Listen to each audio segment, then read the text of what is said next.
Shrek. His mother was ugly, and his father was ugly, but Shrek was uglier than the two of them put together. By the time he toddled, Shrek could spit flame a full 99 yards and vent smoke from either ear. With just a look, he cowed the reptiles in the swamp.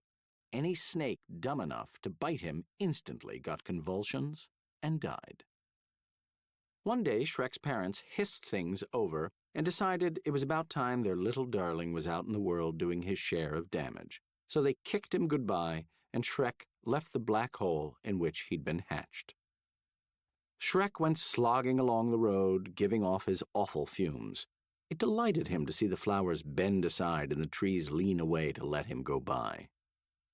In a shady copse, he came across a witch.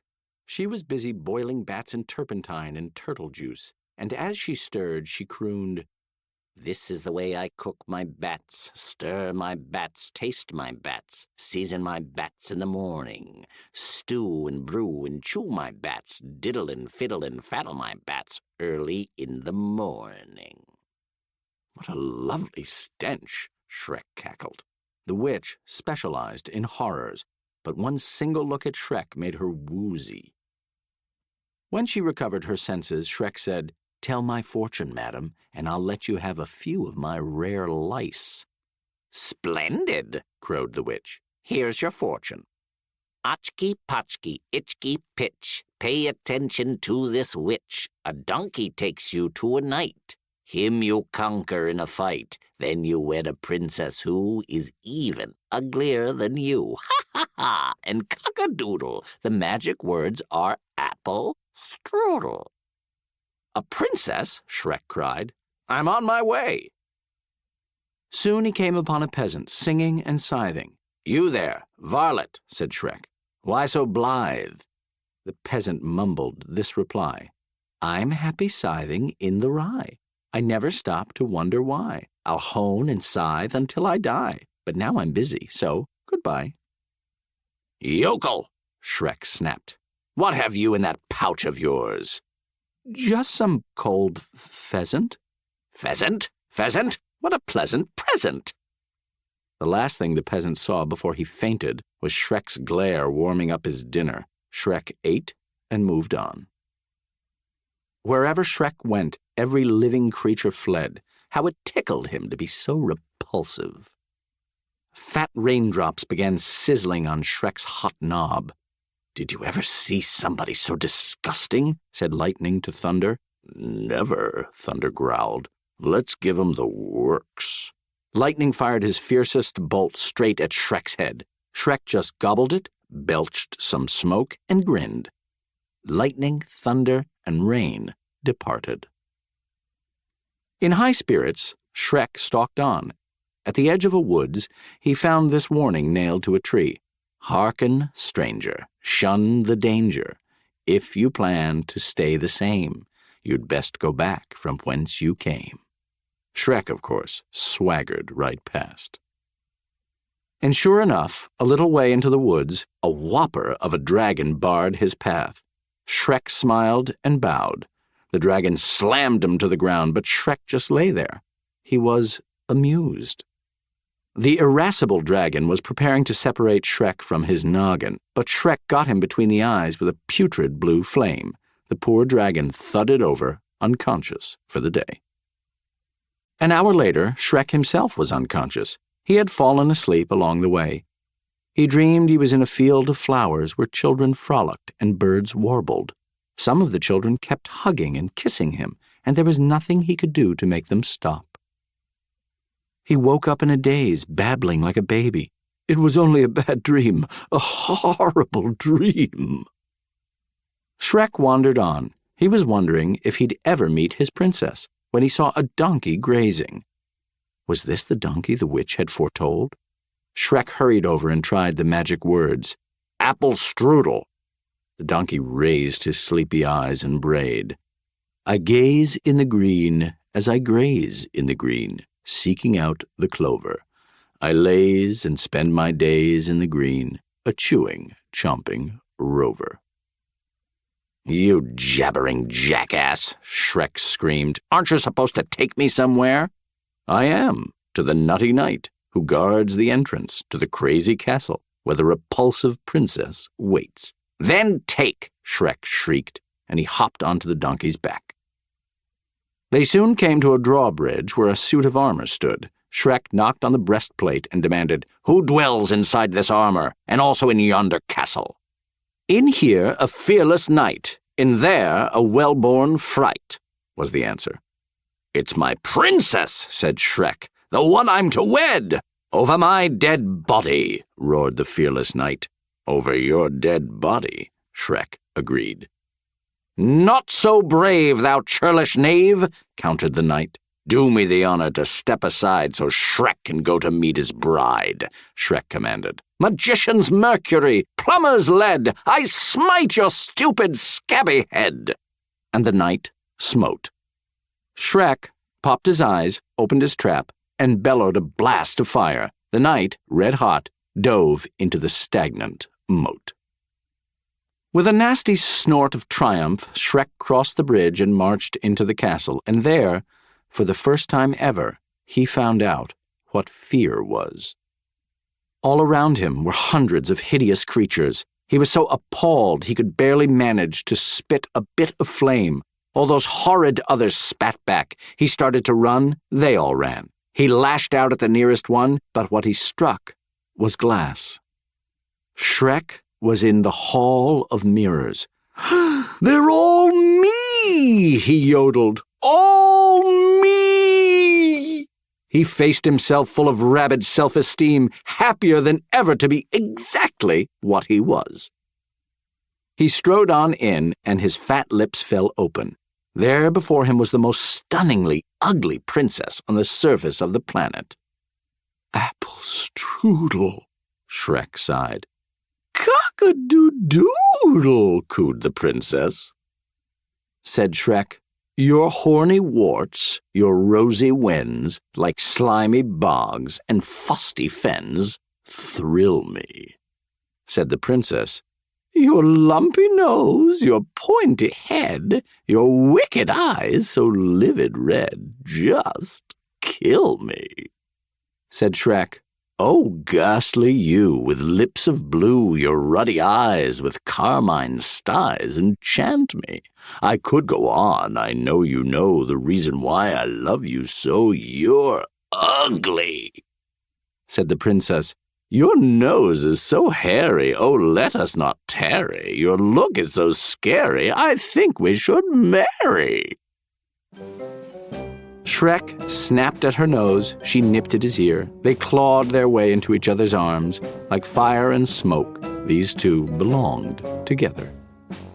So they got hitched as soon as possible, and they lived horribly ever after, scaring the socks off all who fell afoul of them.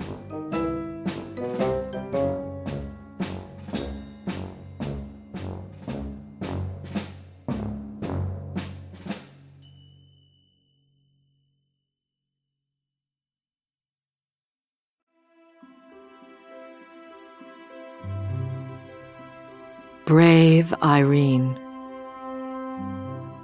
Mrs. Bobbin, the dressmaker, was tired and had a bad headache, but she still managed to sew the last stitches in the gown she was making. "It's the most beautiful dress in the whole world," said her daughter, Irene. "The Duchess'll love it." "It is nice," her mother admitted, "but Dumpling, it's for tonight's ball, and I don't have the strength to bring it. I feel sick."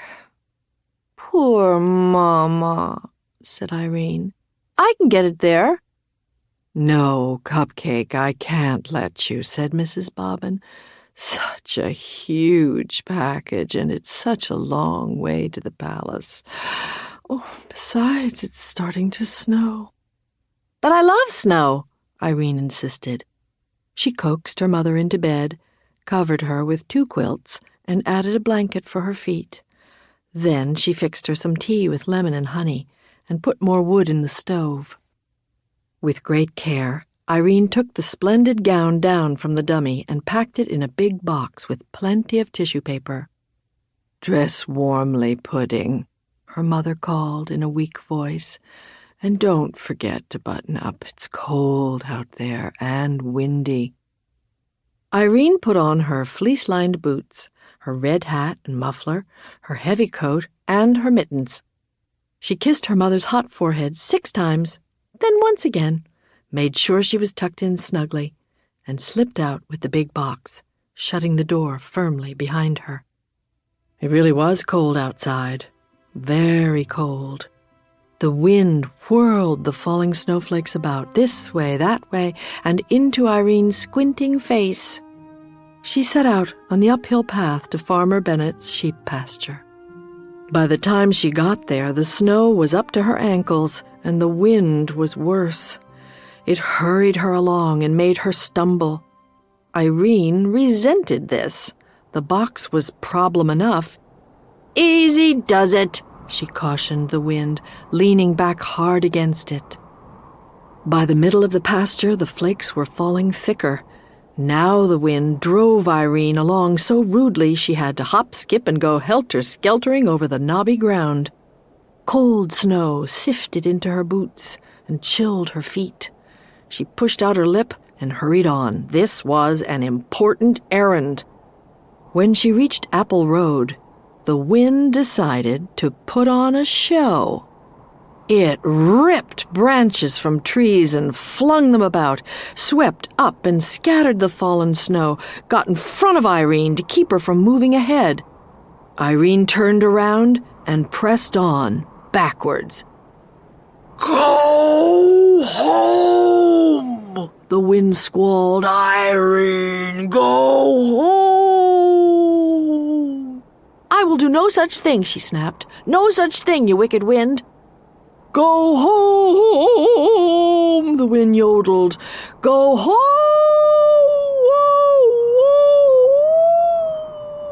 It shrieked. "Or else!" For a short second, Irene wondered if she shouldn't heed the wind's warning. But no, the gown had to get to the Duchess. The wind wrestled her for the package, walloped it, twisted it, shook it, snatched at it, but Irene wouldn't yield. "It's my mother's work!" she screamed. Then, oh, woe! The box was wrenched from her mittened grasp and sent bumbling along in the snow. Irene went after it. She pounced and took hold, but the ill-tempered wind ripped the box open. The ball gown flounced out and went waltzing through the powdered air with tissue paper attendants. Irene clung to the empty box and watched the beautiful gown disappear. How could anything so terribly wrong be allowed to happen? Tears froze on her lashes. Her dear mother's hard work, all those days of measuring, cutting, pinning, stitching, for this! And the poor Duchess! Irene decided she would have to trudge on with just the box and explain everything in person. She went shuffling through the snow. Would her mother understand, she wondered, that it was the wind's fault, not hers?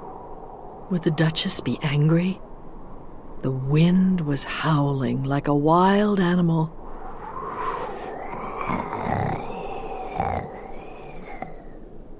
Suddenly, Irene stepped in a hole and fell over with a twisted ankle. Ah! She blamed it on the wind. "Keep quiet!" she scolded. "You've done enough damage already. You've spoiled everything, everything!" The wind swallowed up her words. She sat in the snow in great pain, afraid she wouldn't be able to go on. But she managed to get to her feet and start moving. It hurt. Home, where she longed to be, where she and her mother could be warm together, was far behind. "It's got to be closer to the palace," she thought. But where any place was in all this snow, she couldn't be sure. She plowed on, dragging furrows with her sore foot. The short winter day was almost done. "Am I still going the right way?" she wondered. There was no one around to advise her. Whoever else there was in this snow-covered world was far, far away and safe indoors, even the animals in their burrows. She went, plodding on. Soon, night took over. She knew in the dark that the muffled snow was still falling. She could feel it. She was cold and alone in the middle of nowhere. Irene was lost. She had to keep moving. She was hoping she'd come to a house, any house at all, and be taken in. She badly needed to be in someone's arms. The snow was above her knees now. She shoved her way through it, clutching the empty box. She was asking how long a small person could keep this struggle up when she realized it was getting lighter. There was a soft glow coming from somewhere below her. She waded toward this glow and soon was gazing down a long slope at a brightly lit mansion. It had to be the palace. Irene pushed forward with all her strength and sloosh, thwomp, she plunged downward and was buried. She had fallen off a little cliff.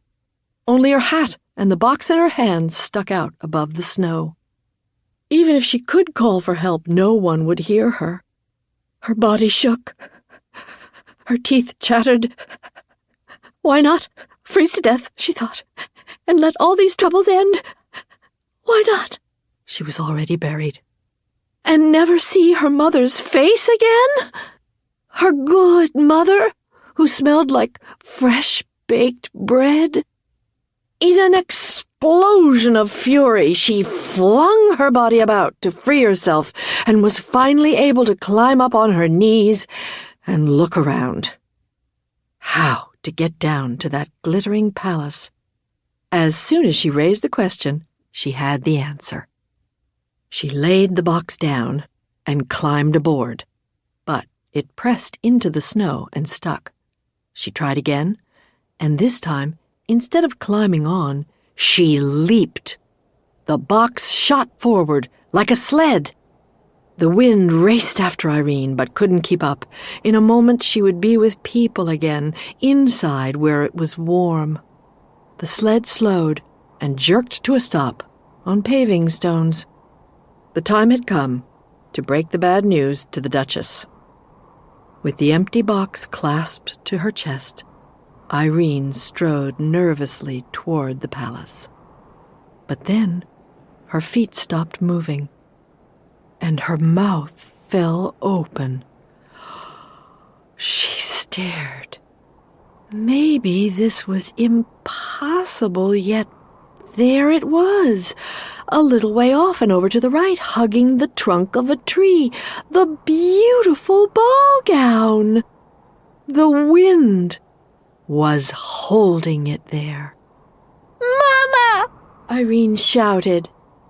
"Mama, I found it!" She managed, somehow, despite the wind's meddling, to get the gown off the tree and back in its box. And in another moment she was at the door of the palace.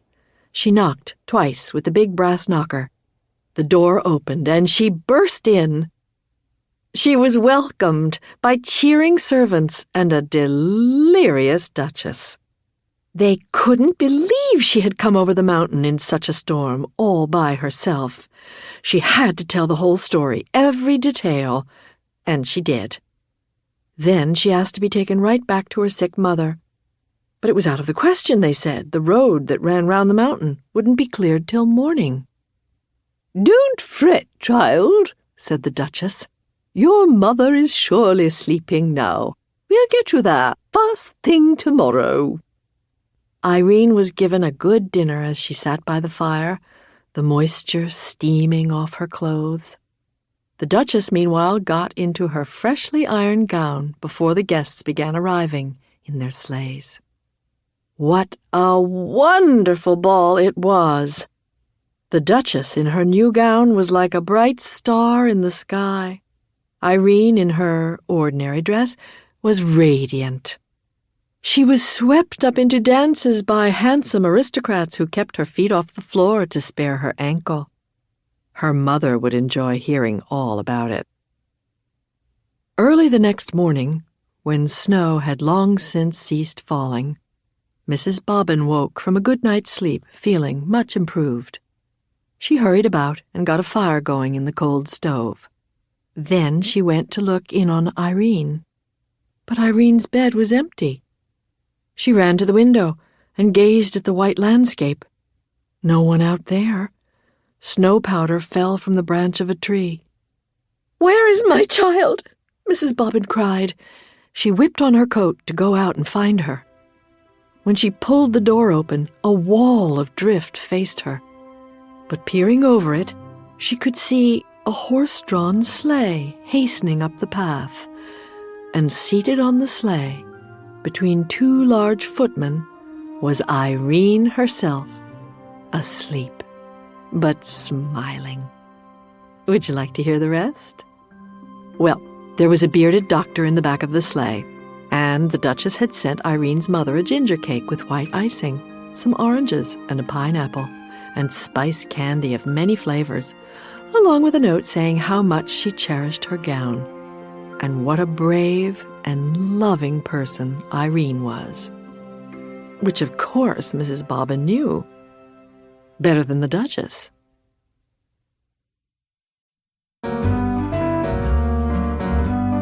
Dr. DeSoto. Dr. DeSoto, the dentist, did very good work, so he had no end of patients. Those close to his own size, moles, chipmunks, etc., sat in the regular dentist's chair. Larger animals sat on the floor, while Dr. DeSoto stood on a ladder. For extra large animals, he had a special room.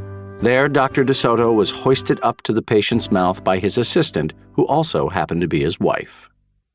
Dr. DeSoto was especially popular with the big animals. He was able to work inside their mouths, wearing rubbers to keep his feet dry, and his fingers were so delicate and his drill so dainty they could hardly feel any pain.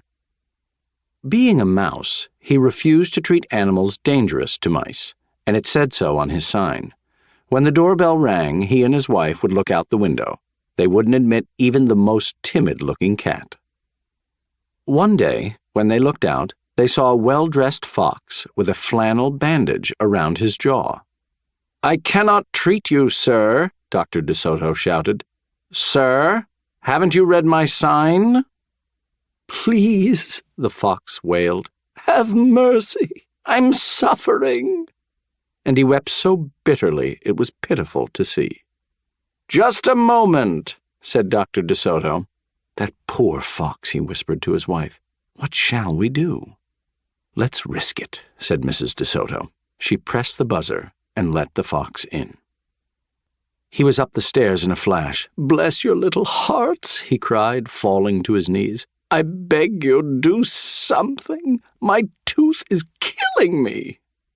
"Sit on the floor, sir," said Dr. DeSoto, "and remove the bandage, please." Dr. DeSoto climbed up the ladder and bravely entered the fox's mouth.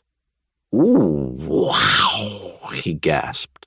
The fox had a rotten bicuspid and unusually bad breath. "This tooth will have to come out," Dr. DeSoto announced, "but we can make you a new one."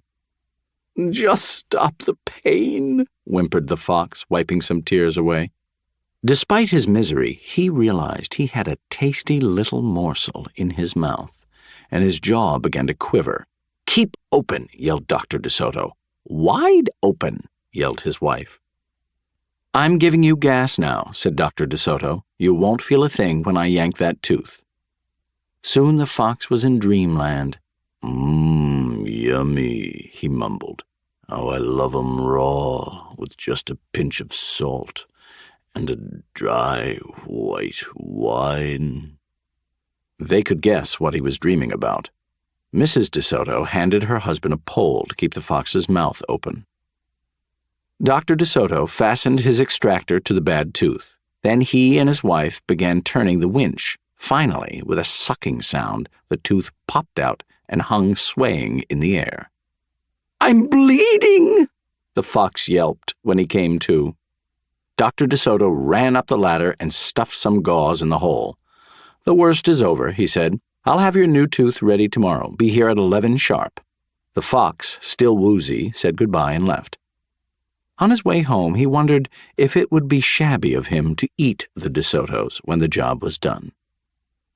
After office hours, Mrs. De Soto molded a tooth of pure gold and polished it. "Raw with salt, indeed," muttered Dr. De Soto. "How foolish to trust a fox." "He didn't know what he was saying," said Mrs. De Soto. "Why should he harm us? We're helping him." "Because he's a fox," said Dr. De Soto. "They're wicked, wicked creatures." That night, the De Sotos lay awake worrying. "Should we let him in tomorrow?" Mrs. De Soto wondered. "Once I start a job," said the dentist firmly, "I finish it. My father was the same way." "But we must do something to protect ourselves," said his wife. They talked and talked until they formed a plan. "I think it will work," said Dr. De Soto. A minute later, he was snoring. The next morning, promptly at 11, a very cheerful fox turned up. He was feeling not a particle of pain. When Dr. De Soto got into his mouth, he snapped it shut for a moment, then opened wide and laughed. "Just a joke," he chortled. "Be serious," said the dentist sharply. "We have work to do."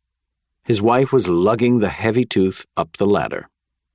"Oh, I love it!" exclaimed the fox. "It's just beautiful." Dr. De Soto set the gold tooth in its socket and hooked it up to the teeth on both sides. The fox caressed the new tooth with his tongue. "My, it feels good," he thought. "I really shouldn't eat them. On the other hand, how can I resist?" "We're not finished," said Dr. De Soto, holding up a large jug. "I have here a remarkable preparation developed only recently by my wife and me. With just one application, you can be rid of toothaches forever. How would you like to be the first one to receive this unique treatment?" "I certainly would," the fox declared. "I'd be honored." He hated any kind of personal pain. "You will never have to see us again," said Dr. De Soto. "No one will see you again," said the fox to himself. He had definitely made up his mind to eat them, with the help of his brand-new tooth. Dr. De Soto stepped into the fox's mouth with a bucket of secret formula and proceeded to paint each tooth. He hummed as he worked. Mrs. De Soto stood by on the ladder, pointing out spots he had missed. The fox looked very happy. When the dentist was done, he stepped out. "Now, close your jaws tight," he said, "and keep them closed for a full minute." The fox did as he was told. Then he tried to open his mouth, but his teeth were stuck together. Excuse me, I should have mentioned," said Dr. De Soto. "You won't be able to open your mouth for a day or two. The secret formula must first permeate the dentine, but don't worry, no pain ever again." The fox was stunned. He stared at Dr. De Soto, then at his wife. They smiled and waited. All he could do was say, "Thank you very much," through his clenched teeth, and get up and leave. He tried to do so with dignity. Then he stumbled down the stairs in a daze. Dr. De Soto and his assistant had outfoxed the fox. They kissed each other and took the rest of the day off.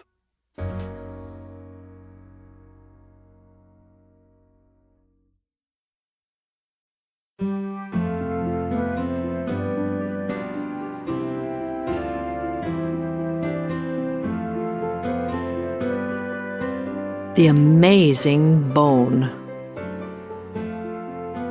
It was a brilliant day, and instead of going straight home from school, Pearl dawdled. She watched the grown-ups in town at their grown-up work, things she might someday be doing. She saw the street cleaners sweeping the streets, and she looked in at the bakery on Parsnip Lane and saw the bakers taking hot loaves of pumpernickel out of the oven and powdering crullers with sugar dust. On Cobble Road, she stopped at Maltby's barn and stood gawking as the old gaffers pitched their ringing horseshoes and spat tobacco juice. Later, she sat on the ground in the forest between school and home. And spring was so bright and beautiful, the warm air touched her so tenderly, she could almost feel herself changing into a flower.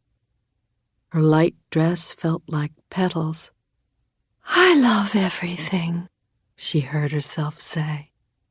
So do I, a voice answered. Pearl straightened up and looked around. No one was there. Where are you? She asked. Look down, came the answer. Pearl looked down. I'm the bone in the violets near the tree by the rock on your right. Pearl stared at a small bone. You talk? She murmured. In any language, said the bone. Habla español? Rozumiesz po polsku? Sprechen Sie Deutsch? And I can imitate any sound there is. The bone made the sounds of a trumpet calling soldiers to arms. Then it sounded like the wind blowing. Then like pattering rain. Then it snored. Then it sneezed. Pearl couldn't believe what she was hearing. You're a bone, she said. How come you can sneeze? I don't know, the bone replied. I didn't make the world. May I take you home with me, wonderful bone? Pearl asked. You certainly may, said the bone. I've been alone a long time. A year ago, come August, I fell out of a witch's basket. Well, I could have yelled after her as she walked on, but I didn't want to be her bone any longer. She ate snails cooked in garlic at every meal and was always complaining about her rheumatism and asking nosy questions. I'd be happier with someone young and lively like you. Pearl picked the bone up and gently put it in her purse. She left the purse open so they could continue their talk and started home, forgetting her school books on the grass. She was eager to show this bone to her parents, and she could guess what would happen when she did. She would tell about the talking bone. Her mother would say, "Oh, you're only imagining it." Her father would agree, and then the bone would flabbergast them both by talking. The spring green sparkled in the spring light. Tree toads were trilling. It's the kind of wonderful day, said Pearl, when wonderful things happen, like my finding you. Like my finding you, the bone answered. And it began to whistle a walking tune that made the going very pleasant. But not for long. Who should rush out from in back of a boulder and spoil everything but 3 highway robbers with pistols and daggers? Pearl couldn't tell what breed of animal they were because they wore cloaks and Halloween masks, but they were fierce and spoke in chilling voices. "Hand over the purse," one commanded. Pearl would have gladly surrendered the purse just to be rid of them, but not with the bone in it. "You can't have my purse," she said, surprised at her own boldness. "What's in it?" said another robber, pointing his gun at Pearl's head. "I'm in it," the bone growled, and it began to hiss like a snake and roar like a lion. The robbers didn't wait around to hear the rest. In case there was any more, they fled so fast you couldn't tell which way they'd gone. It made Pearl laugh. The bone, too.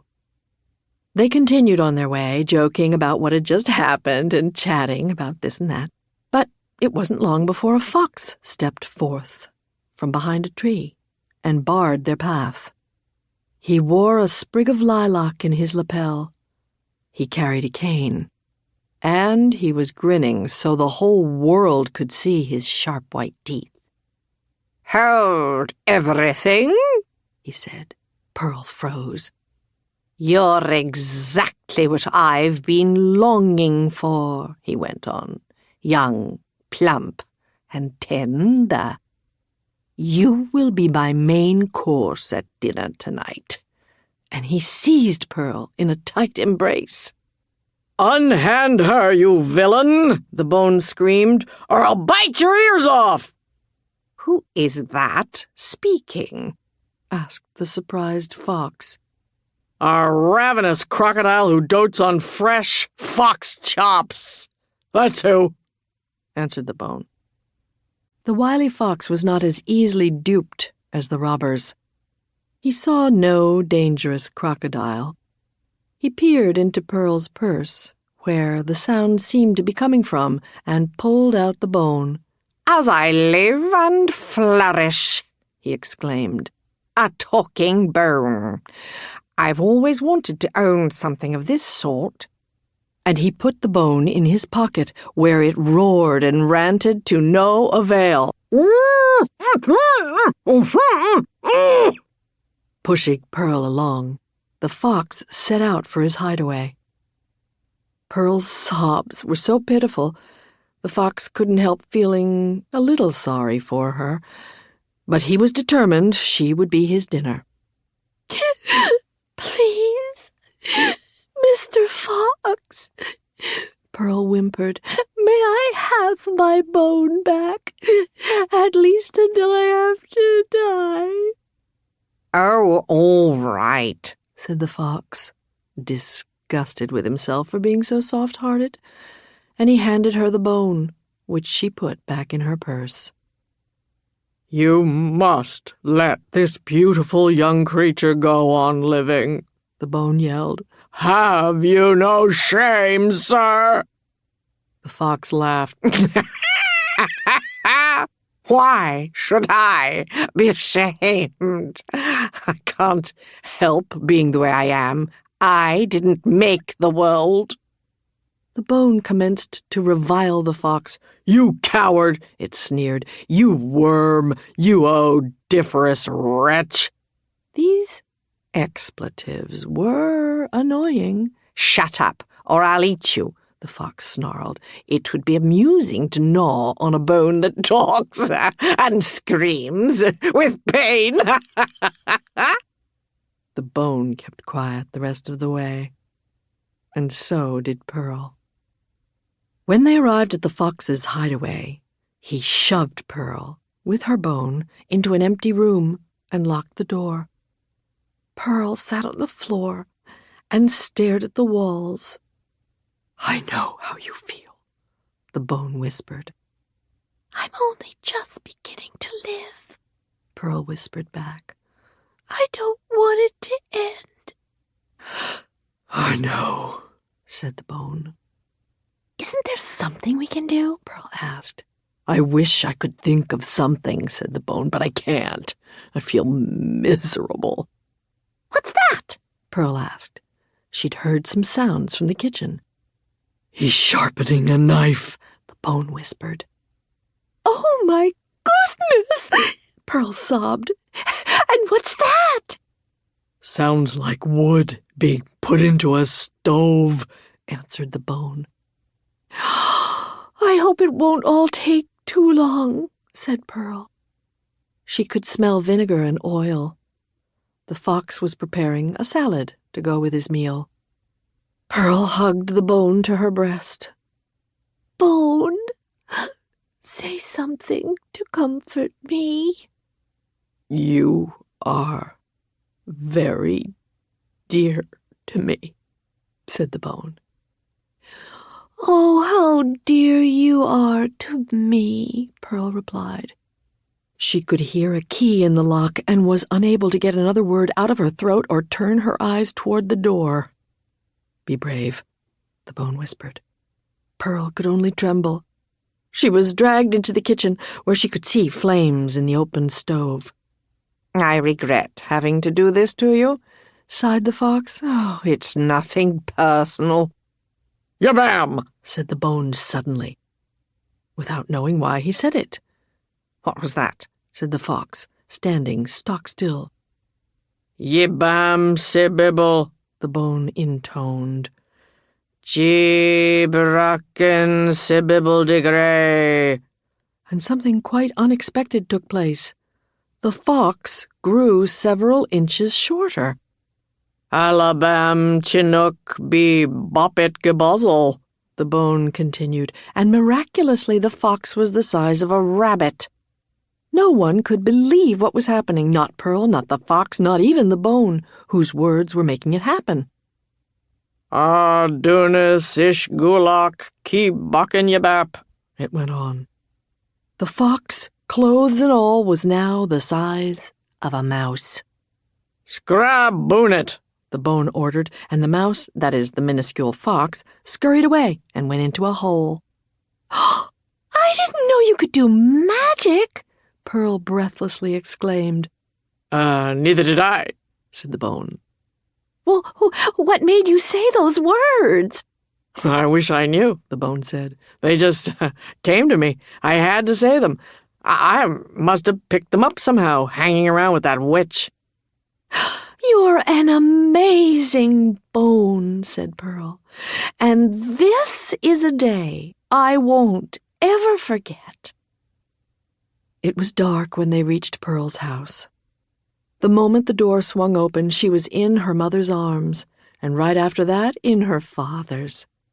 Where on earth have you been? They both wanted to know. We were frazzled with worry. Pearl didn't know what to say first. She held up the bone. This bone, she said, can talk. And just as she had expected, her mother said, a talking bone? Oh, why, Pearl, it's only your imagination.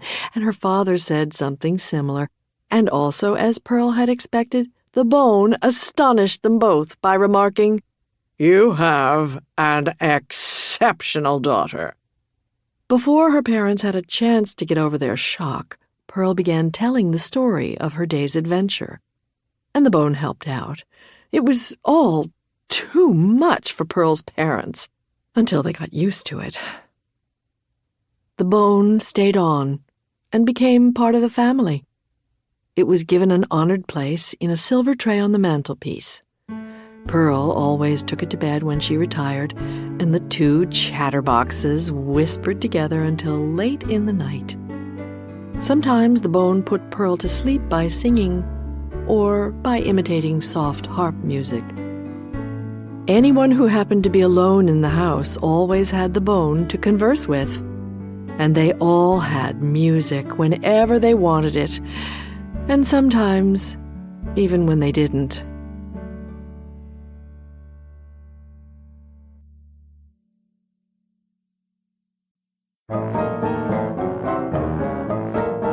Spinky Sulks.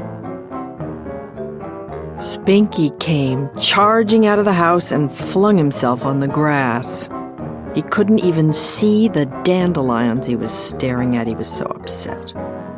His stupid family. They were supposed to love him, but the heck they did. Not even his mother.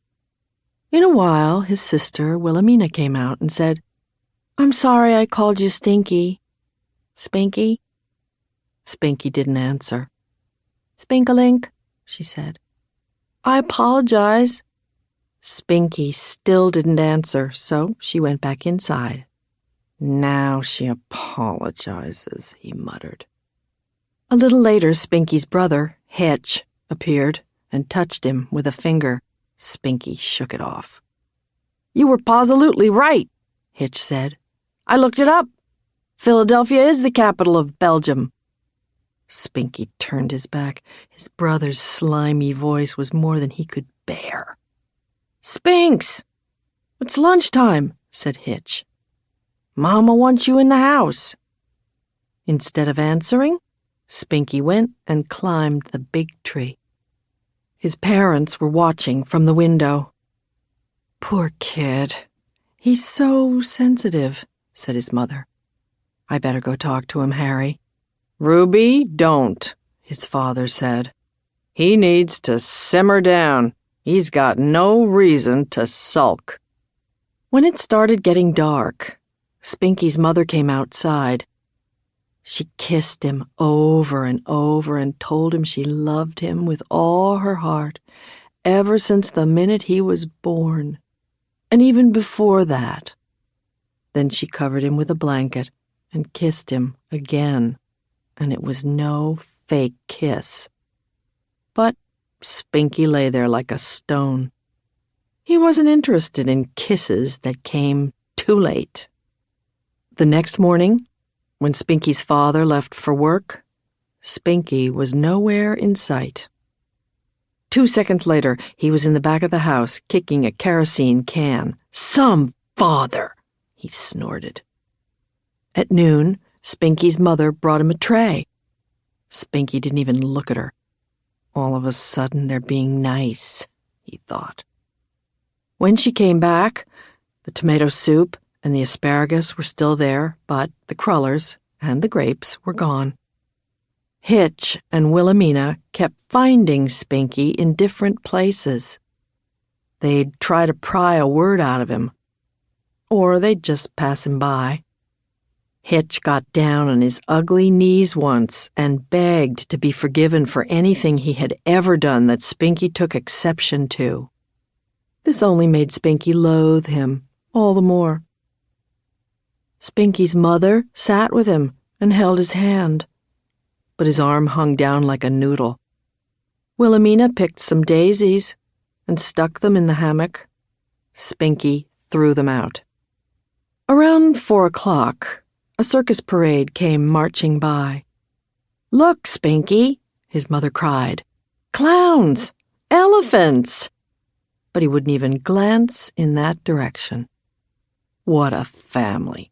First, they ruin his life. Then they expect him to watch a parade. Spinky's best buddies, Smudge and Iggy, came to visit. Smudge crawled into the hammock and whispered goofy things in Spinky's ear. Spinky kicked him out. Smudge and Iggy tried swinging him. Spinky usually liked that, but not now. He wrapped himself up in the hammock and disappeared, so his friends took off. That evening, Spinky's father gave him a long lecture. He said, even though Spinky was wrong to sulk like a baby, everyone still loved him anyway. In fact, maybe he didn't realize it, but he was one of the most popular of the 3 children. Spinky had to cover his ears to avoid listening to this malarkey. No one seemed to understand that he was a person with his own private thoughts and feelings which they couldn't begin to appreciate. The world was against him. So he was against the world. And that included all living things, except, of course, the animals. Spinky's family was worried. They couldn't stand to see him feeling so wretched. That night, they had a conference, and Spinky's father made a couple of phone calls. The next day was a holiday. The sun was radiant. The birds were happy. Spinky couldn't care less. He lay in his hammock like a pile of laundry. His favorite grandma just happened to stop by with some of his favorite candy.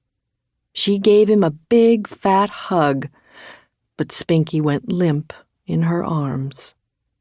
After all, she still belonged to the human race, for which he no longer had any use. Just then, a circus clown happened to come prancing across the lawn with a sign saying, "We love you, Spinky!" The clown winked, reached into Spinky's pocket, and pulled out a triple-dip ice cream cone. Pistachio, banana, and chocolate chip. Spinky had to laugh. But then he saw his father smirking and got the picture. The clown had been hired to cheer him up. Well, it wouldn't work. All day long, everybody was as sweet and considerate as they could possibly be. When it started to rain, Spinky's mother covered him with a tarpaulin, and his father set up the beach umbrella. Hitch and Wilhelmina served him cake and sandwiches. Still, Spinky couldn't give in, though he was beginning to consider it. Maybe these people didn't know how to behave, but at least they were trying. Was it their fault they couldn't do better? He wasn't mad anymore, but He still had his pride. After all his suffering, how could he just turn around and act lovey-dovey? That wasn't his way.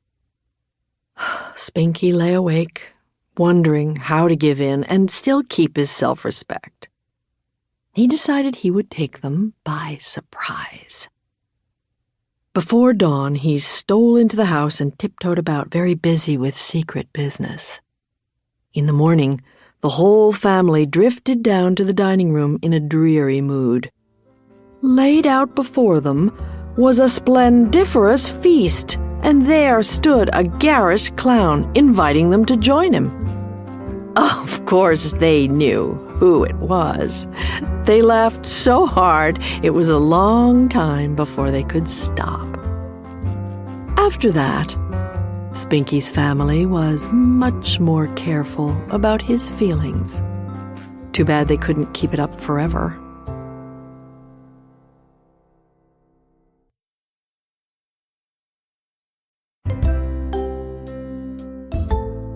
Caleb and Kate. Caleb, the carpenter, and Kate, the weaver, loved each other, but not every single minute. Once in a while, they'd differ about this or that and wind up in such a fierce quarrel you'd never believe they were husband and wife. During one of those crazy quarrels, Caleb got so angry he slammed out of the house hating his wife from top to bottom, and she, for her part, screamed after him the most odious insults that came to her mouth. Caleb went crashing into the forest by their house, pondering why he had married such a cantankerous hotty-dotty. But after he'd walked a while, his fury faded, and he couldn't remember what it was they had quarreled about. He could only remember that he loved her. He could only remember her dimples and her sweet ways, and what fragrant noodle pudding she made. Instead of going straight back to put his arms around her and kiss her warm neck, he decided, since he was already there, to look in the forest for oak trees he could cut down later and take to the mill. He wandered farther in the woods, grew leg-weary, and, lying down to rest for just a moment, was overcome with all the greenness and slipped into a green sleep. Before long, the witch Yedida, who lived in a hidden cave in that forest, came shuffling by in her slippers, saying secret spells to herself. She stopped short where Caleb was lying, snoring away like a beehive. "How timely," she snickered. "Here's my chance to test that new spell Cousin Yggdrasil just taught me." Squatting down, she touched her skinny thumb to the tip of Caleb's left forefinger and, careful not to wake him, barely wheezed these words. "Hammy, whammy, ibn, bammy, this is now a bow wow wow." And there, at her feet, instead of a snoring carpenter, was a snoozing dog. "What a darling spell," she crowed, and pleased to have worked her day's worth of mischief, the witch departed, swollen with pride. It was sundown when Caleb woke. First he yawned, then he stretched. Then he reached to scratch in his armpit with his leg. Holy gazzoli! His eyes bulged and his big mouth hung open and slavered. Where he should have seen a belt and breeches and a pair of heavy brogans, he beheld the belly and hairy legs of a dog. He was on his feet in an instant, all four of them. Terrified, he spun around to see what he could see of himself. He couldn't believe what he saw. Of course not. Such things don't happen. Oh no, this is clearly me, he realized. I'm not dreaming. I'm a dog. Now what? He wondered. Well, all I can do is go back and explain what happened. And he began trotting homeward, stunned by his new condition, his tail swinging from side to side. Whatever in the world of wonders was it all about? He was suddenly a dog. True, but he was also Caleb the carpenter. He had Caleb's thoughts, and he was running home to his wife Kate, wasn't he? Yes, on 4 legs, and sick at heart. Night fell, and there was a simple moon. Kate, at home, was stumbling from room to room, bumping into furniture, dizzy with dread. She had been at every window again and again, peering out, and had been outside many times, but had seen no part of Caleb. Had her husband deserted her? She asked herself. No, he loved her. he had said so often. But maybe he was fed up with her, or maybe something had happened to him. A catastrophe. Caleb was outside the door just then, reluctant to come in and show himself. He was ashamed of being a dog. But at last he worked up the courage to scratch. When Kate held the door open, and he saw her pale, worried face, he scrambled over the sill, thrust his hairy paws up on her apron, and strove to say, "Katie, it's me!" Only a suffering growl escaped his throat. He tried again and again. He could imagine himself saying, "Kate," but couldn't say it. "Poor lost animal," she cried. She gave him some water in a bowl on the floor and a piece of leftover ham. Caleb drank avidly, but he had no heart to eat. When Kate put a shawl on her shoulders and started to leave, he knew she was going out to look for him and tried to stop her. He held her shoe in his teeth. "Stand aside, silly dog," she scolded. "This is no time for games. I must find my dear husband. He may be in terrible trouble." Caleb let her go and trotted gravely after. All night they traipsed through the moon-laced forest. There was no finding Caleb, because there he was behind his wife, with the shape and the shadow of a dog. At home again in the cool morning, her shoes wet with dew, weary Kate fell asleep in a chair Caleb had made for her, and the maker slept at her feet.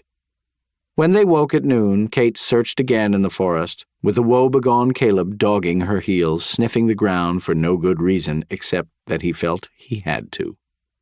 Then she went into town and made inquiries there, in the tavern, at the post office, in the shops, on the green. Everyone was deeply concerned and would keep an eye out, but no one had caught even a glimpse of Caleb, coming, going, or standing still. When Kate went to bed that night, Caleb got into his rightful place beside her, snuggled against her dear body, kissed her sweet neck, as he'd always done, and sighed out his sorrows. She welcomed the dog's warmth. With him there, she felt less bereft. She fell asleep with her arm around him, but he was awake all night, wide-eyed, wondering how could he manage to make himself known to his wife. If he could only tell her somehow that the dog in her arms was her husband. If he could only return to his natural state, or if Kate could perhaps become a dog, then they could be dogs together. Kate decided to keep Caleb. She bought him a collar studded with brass, and she named him Rufus because his fur was reddish, like her husband's hair. She taught him tricks, to stand on two legs, to sit, to shake hands, to fetch things she asked for, to count by barking, to bow. She could hardly believe how fast he learned. Whenever their friends came calling, Kate would show off her dog. He enjoyed these gatherings, the human conversation, but he didn't like to have his head patted by his old cronies. Kate grew to love her dog very much indeed, but though they gave each other comfort, they were far from happy. Kate longed for her missing husband. She couldn't understand why he'd left her, and how Caleb wished he could speak and explain. He would sprawl by her feet, gnawing a bone while she worked at her weaving. Often a tear would hang from her lashes, or she would stare through the window and sigh, and Caleb would put his paws in her lap and lick her sad face. Kate would scratch fondly behind his ears, caress his fur, and tell him how lucky she was to have such a faithful friend. One afternoon, in late summer, when Caleb was stretched under a tree reveling in the green smell of the grass, some other dogs turned up and enticed him into a romp. Caleb loved it, but soon quit and retired into the house, where the others dared not follow. He had discovered that being a dog among dogs could be a joyous sport, but he didn't want to forget who he was. The dogs came by a few times more, but Caleb gave them no encouragement, and they stopped coming. Months passed in their proper order. From time to time, Caleb was drawn back to the place where he'd turned into a dog. He hoped he might find in that luckless spot some clue to the secret of his transformation. He would lie down where he had fallen asleep that day, pretend to be sleeping again, and watch intently through slitted eyes. Chipmunks scurried about in sudden darts. Birds were busy in the branches. Leaves bent with the roving breezes. A legion of insects hummed. Grasshoppers on occasion catapulted through the air. Caleb saw nothing extraordinary. He tried chewing various plants on the wild chance that one of them might change him back to a man. No such thing even began to happen. Winter came, snow fell. It was 8 months since Caleb had become a dog. He kept warm near the glowing fireplace, dozing much of the day. He watched Kate move through the house, hopeless now about ever being able to reveal his true self. And what if she did learn who he was? Would it make her happier? Well, she would know that he hadn't deserted her. But would she relish having a dog for a husband? He decided she wouldn't. One crisp, starry night long after Christmas, burglars crept up to the warm, sleeping house.